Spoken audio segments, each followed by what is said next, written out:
Bonjour à tous, bienvenue sur la chaîne Hola Amigo pour apprendre l'espagnol et découvrir la culture latine.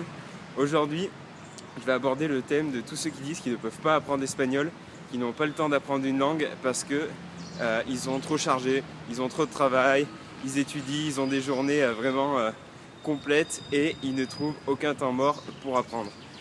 Alors j'ai une solution très simple pour vous, c'est ce qu'on appelle les podcasts. Alors, un peu de soleil. Les podcasts, c'est quoi? Tout simplement, c'est des petits contenus audio par épisode auxquels on va s'abonner via son smartphone et qu'on va écouter, bien sûr, grâce à des écouteurs. Alors, les podcasts, c'est très pratique. C'est donc quelque chose qu'on télécharge sur son smartphone et qu'on peut écouter quotidiennement.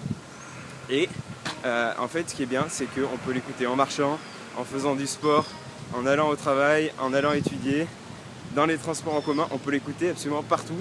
Donc vous n'avez aucune excuse pour ne pas apprendre l'espagnol grâce au podcast.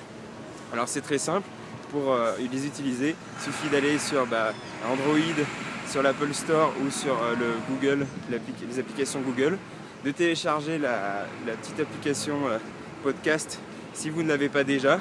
Et ensuite vous recherchez, vous tapez par mots-clés. Donc là vous pourrez taper par exemple apprendre l'espagnol ou l'espagnol. Ou taper alors en anglais pour avoir des podcasts. Il y a pas mal de podcasts en anglais. Moi personnellement, je vous en recommande deux. C'est News in Slow Spanish. News in Slow Spanish, en fait, c'est un podcast anglais à la base, mais bon, vu qu'il parle espagnol, c'est pas très grave qu'il soit d'origine anglaise. Et en fait, c'est tout simplement des actualités internationales et expliquer plus lentement que le débit moyen. Donc c'est super intéressant pour les débutants parce que en fait la personne qui va parler et donner les actualités internationales en espagnol va parler plus doucement et donc vous pourrez mieux comprendre. Le deuxième, c'est Espagnol Pod, c'est un Français qui le fait, super intéressant aussi, et il fait plein de petits exercices, plein de petits épisodes au quotidien sur par exemple les erreurs communes, les faux amis. Des fois il va sortir aussi une phrase de l'actualité pour la décortiquer et donner des expressions idiomatiques. Voilà, c'est super intéressant.